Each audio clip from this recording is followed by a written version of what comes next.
Thank you so much, Laura, and thank you for inviting me to this event. We are really happy and also really happy in the LEGO group for being now as sponsors now of Women in, and thank you for this space. So I hope now you're seeing my screen.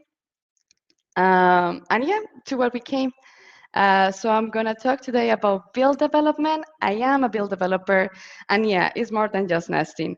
I know that some of the people that you're listening this to right now, what is build development? What is this girl thinking about? But I hope that at the end of this talk, at least you will say, okay, now I know what is build development, and I think I have an idea why it is important in the AM. Um, so yes, today in the agenda, 1 second. I will talk a little presentation about me, the speaker, also about the LEGO group. Maybe some of you out there are little fans about the LEGO group, and a little bit about my team, the ADNM team. Then I'm going to go into the perspectives of build development today, how the industry sees build development, because maybe you out there working in the AM, you are doing build development without knowing it. Um, I'm gonna go then into the basics of build development. So at least after this talk, you say, okay, I kind of got the idea of what it is. Um, Coming with why it is a core competence for us in the LEGO group, and finalizing with some of the challenges that I see in the role right now, and kind of a help that we say to the industry right now. So yeah, to start, I am Juliana Ramirez Lopez. This is my little ID card. I am an additive manufacturing engineer at the LEGO Group. This is my official role, but I am a build developer, and my role inside my team is a build developer engineer. And you will know at the end. My background, I am an aerospace engineer. I also have a master engineer in materials and manufacturing. And a little about me, I am a food lover. I love to cook, but I also love to eat. I am an animal lover. I had a beautiful cat somewhere sleeping in this house.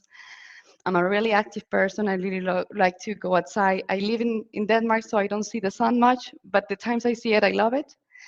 And I come from the beautiful country of Colombia. And maybe you have seen Encanto, the movie out there. And yes, it's as beautiful and colorful as is shown in the movie. So yeah, that's me. And now I'm going to the company I work, the group I work for, the LEGO Group. So yeah, the LEGO Group, we are a Danish family-owned company that was founded in 1932. So yeah, almost 90 years ago, 80 years ago, something like that. We were founded in the same town that now we have the headquarters in Billund in Denmark. We were founded by Olker Christensen. And just as a note, the History and Workshop is still there. And we have all the archives where you can find every set ever made. Um, our name, the Lego name, comes from the Danish word "legot," that means play well. We sell our products in more than 120 countries out there. Maybe you know we have more than 20,000 colleagues around the world. And this year we were named the most reputable brand. And also by time 2021, we were also named one of the top 100 influential companies, and we're really proud and humble about that. And me personally, makes me really happy to be part of this group. So yeah, that's the LEGO Group at a glance. Now I'm gonna talk a little bit about my team. So this amazing people you're seeing here, this group, my team, we are the additive design and manufacturing team. We are mainly two teams separated. So we have this dedicated team that is mostly the persons you are seeing right now in this picture, but we also have a bigger team in the program. So first, I'm going to talk about the dedicated team, the people you're seeing here in this picture. We are around 20 persons, mostly engineers, not all of them, but mostly engineers, but we have really diverse backgrounds. We are mechanical engineers, chemical engineers, industrial designers, aerospace engineers like me, and we come from different backgrounds too, from the automotive, from the aerospace sector, and we are working towards AM. In this dedicated team, we have two kind of teams. we are divided into the tech team, so our research and development team, and they are in charge of developing the AM technologies. And we have the second group called the applications team that I am part of. And we are in charge of, well, in charge, we are part of giving value to these developed technologies, developing applications in production equipment, and also exploring the capabilities that we'll have in consumer goods. And this is the dedicated team. But we also have a program where we are more than 50 people or around 50 people dedicated to AM.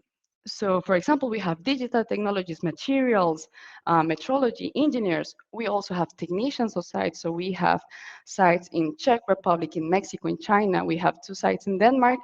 And all of these people, around 50 employees, all of them are working towards AD&M, plus the resources that we have.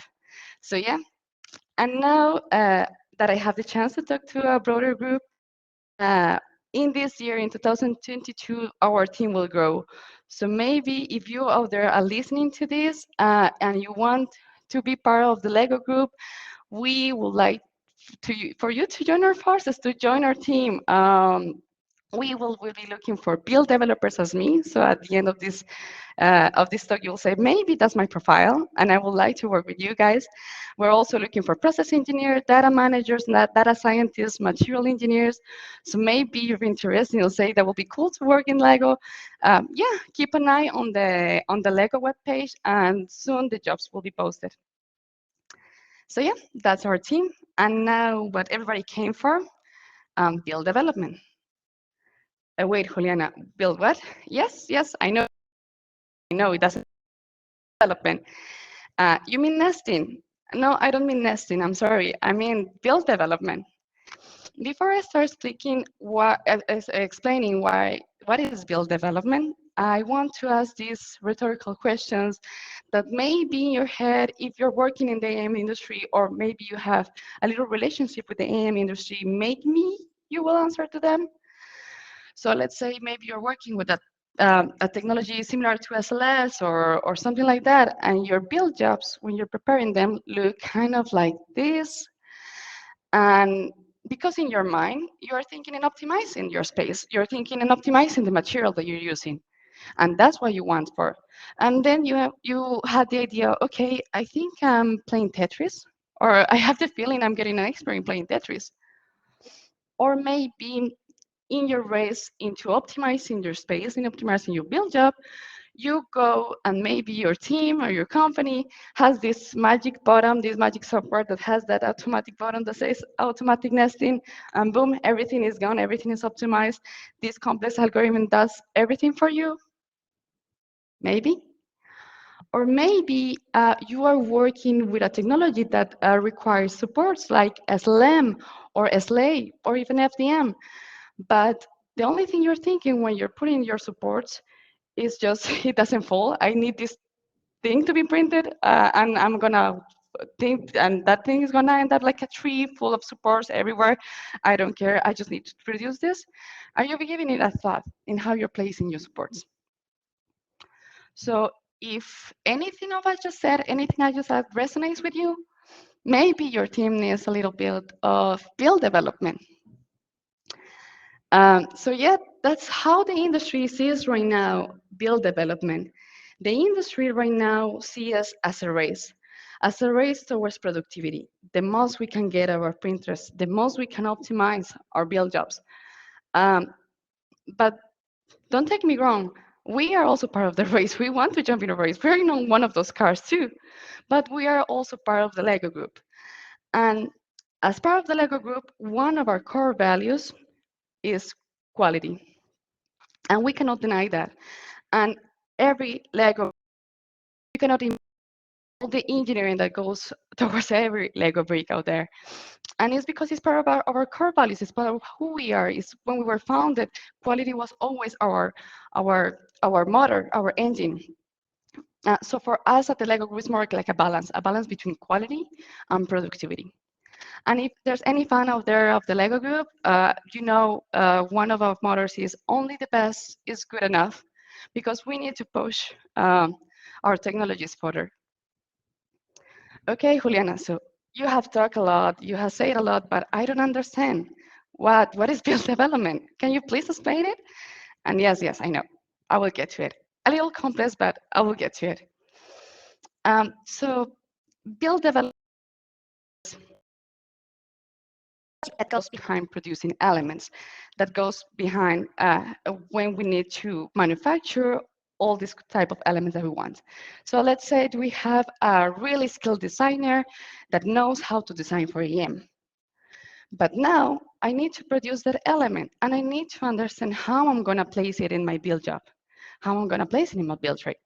So first, to understand how I'm going to place it, first I need to understand what technology I'm using, how I'm adding all the layers to recreate my element. Because it's different if I'm using SLA or SLS. It's different if I'm using FDM or another technology. The second thing I need to understand as a build development is what is the purpose of my element? Um, is it meant to be an assembly? Is it meant to be part of a machinery? It is an insert of a part of a machine. Is meant to be connected with several things. So that's first. That's the second thing I need to know. What is the purpose of my element? In this case, for example, we have the minifigure. The purpose of the core is to be connected with the head and be connected to the legs. So I know the purpose. Once I know the purpose of my element, I need to understand the tolerances. What is the requirements of my element? If it's part of an assembly, it needs to have some quality requirements to it. So I know what is it meant for and how much is required for it. And lastly, I need to know how many I need to produce of those. So if I produce 10, or if I produce 100, or if I produce 1,000, all of them needs to deliver to the requirements. So that's what is needed from Builder. The questions that I'm asked when I'm approaching an element. And once I understand the process, I understand what is the purpose and how many I need to produce. Now I'll go into my build job, my build chamber, and I will start to think, where is the best optimal position that I can give with the best optimal printer parameters to produce this exact element? Because I can produce, I don't know how many elements, but I need to produce this. And once I give this to my build job, I will get the quantity and the quality I'm required for. But it's not only about the one, it's about how I'm placing in my build job, in my build tray, how the in there, how I'm getting those. Is my element that is being placed in one part delivering the same that the element I'm placing in another part? I need to ensure to my stakeholder that the 10 that I'm printing here, that 100 I'm printing here, or the 2 I'm printing here, deliver the same. So the quality standards need to be the same. So I need to understand for different technologies, is the heat distribution the same? Is how I'm building, I'm building my part, is being affected the same in across all my chamber. And on top of that, I need to ensure that I produce this the day one, but I also need to ensure that the day two and the day 99, I'm delivering the same. And that's part of build development. So at the end, build development is born and was born in the Lego group because we were required to deliver a quantity and a quality. So with these both things are required, that's when build development is pushed and is needed. So, okay, maybe you have an idea now, but it's not completely clear. So I'm gonna go quite fast with a little example with FDM. We don't use FDM in the Lego group because it doesn't answer to our goals. But I think FDM was the first thing we all used at our homes. I think it's the first approach we had. The first approach I had with 3D printed was FDM. So I think everybody knows about it, or you have seen it. So we know the requirements. We know how our technology is adding material layer by layer and where the parameters require. Also, I work in a good team. So I have a process engineer, and a process engineer delivered to me this Ultimaker. And he says to me, okay, this Ultimaker is calibrated, the base is calibrated. And if you print with this nozzle temperature and this base temperature and this type of PLA, you will have amazing prints. And I say, cool, thank you, process engineer. That's for every part, right? But now I need to ensure that I need to print this paper holder that I took from Thingiverse. So the process engineer told me, okay, it's calibrated, but I need to ensure that I'm of this. So now I start to think, what is the purpose of my parts? Is to hold the paper, right? But also, how many I need to print? Well, I need to print 10 of those. Okay, so I need to start thinking, okay, how I'm gonna prepare my build job, how I'm gonna position all my parts, and what are going to be the change on these parameters so I optimize exactly for this element. So as now, we all are build developers now, and we are going to think about the infill, about the positioning for placing the 10 parts. In this case, I want to have a well-defined circle right here. So I'm gonna think in the positioning on that. I'm going to talk with the process engineer and say that layer thickness is not delivering to the standard requirements that I have. I need to go with a different layer thickness. I need to have a perimeter because I'm printing 10 of those, and I'm scared that the part is and it's going to be deformed. So that's what we do. That's the thing that we have. We go deeper than the process engineer because we go with the design. We think about our element. I think this example helped a little bit, and that's what build development is. But now I want to tell you guys why it is a core competence for us at the LEGO Group. So we have this role now called build development in the LEGO Group because for us is the core. For us, the core is an in-between. We have a process, we have designers, we have teams dedicated for design, we have quality departments, we have metrologists. But us as build developers, we are not any of those. But we need to think about the design. We need to understand the process, think about the process, and we need to have eyes, and we need to understand the quality requirements and the deviations we have in our parts. And that's us, the multicolor shift that you see there. That's a build developer. So as I told, we are not designers, but we have designer souls. We talk with the designer to help into, is this part really designed for IAM? Are we using all the capabilities IAM is giving us? But on top of that, I also have the connection with process, and I'm going to place this part later and produce it later. So then I'm going to understand what are the optimizations I need to do? Is my part deviating somehow? Do I need to make any optimization in the design to have a better delivery on it? That's what we think when we design. And that's why we're different from the designers. We are also no process engineers, but we know our printers. And the difference between the process engineers and the build developers is that the process engineers, they don't care about the design. So if we're printing this little teddy bear, they don't care about it. They just say this machine for standard builds is enough, but I say I need to optimize it for my print. So as a build developer, I'm thinking about the design. So if we go back to the design, I need to print this element. I will need to optimize my parameters and my positioning in my build job and in my machine to deliver to this quality. But also to understand what is the optimization on my design and what I need to compensate on my design. I need to have eyes. So we also have this quality aspect that we're not metrologists, but we know our tolerances, as I'm saying here. Um, we we as build developers need to translate these deviations. We go and measure, metrologists send us these measurements and say, these measurements are correct, this is what you're seeing. But as a build developers understand what is happening. So we see these deviations, we see the deviations we're having here, and we link these deviations to the process and how we are printing our parts and how we are positioning our parts. So that's the connection between the three, between quality, between process, and between design. And on that, at the LEGO Group, we are also working right now in real-time quality assurance. So we're working towards 3D scanning um, because we can have calibre printers. We can print day by day, but things can change day by day. And we need to ensure that everything what we are delivering to our stakeholders is at the quality requirements that they are asking for us and that we have promised to. So yeah, we're also working towards that. So if you have to leave this with an idea of what build development is, I will say just keep these words in mind: homogeneity and repeatability. We are the guardians of that. And also, what we always think is, can we do it better? Are we exploring all AM has? And are we pushing beyond what the suppliers are giving to us?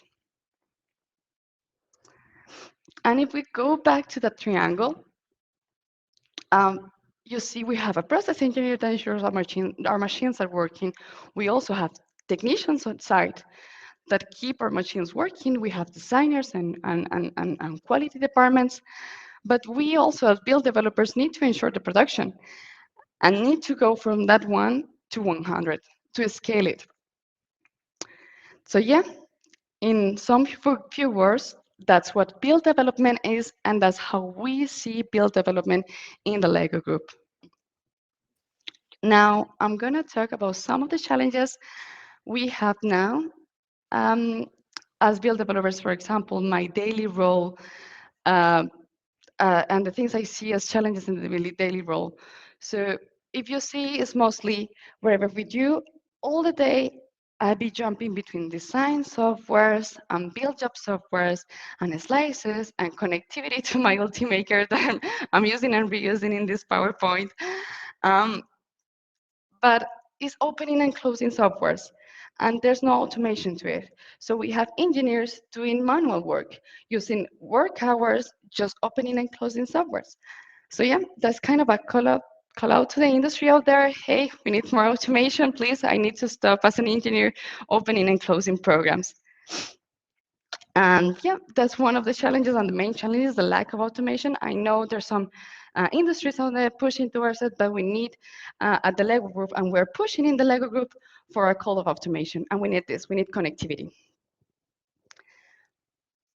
Thank you so much. I hope you go with an idea of what build development is, and that's what a build developer is for the Lego group. So now I think we'll have some minutes for some questions, if there's anything. Yeah, definitely. There's definitely been a few questions come in. Thank you so much. It's really interesting. It's so nice to see companies kind of really figuring out what roles they need and what skills they need and how that fits into their workflow rather than just fitting into what's standard in industry. So that's really refreshing. I guess we'll start off with this question. What AM processes are you actually using in the Lego group? Well, I think they're meaning to the technologies that we're using, and I cannot disclose that information. I'm sorry. That's fine. That's fine. Not a problem. What percentage of parts are produced by AM at Lego? Is it quite a small amount at the moment? Um,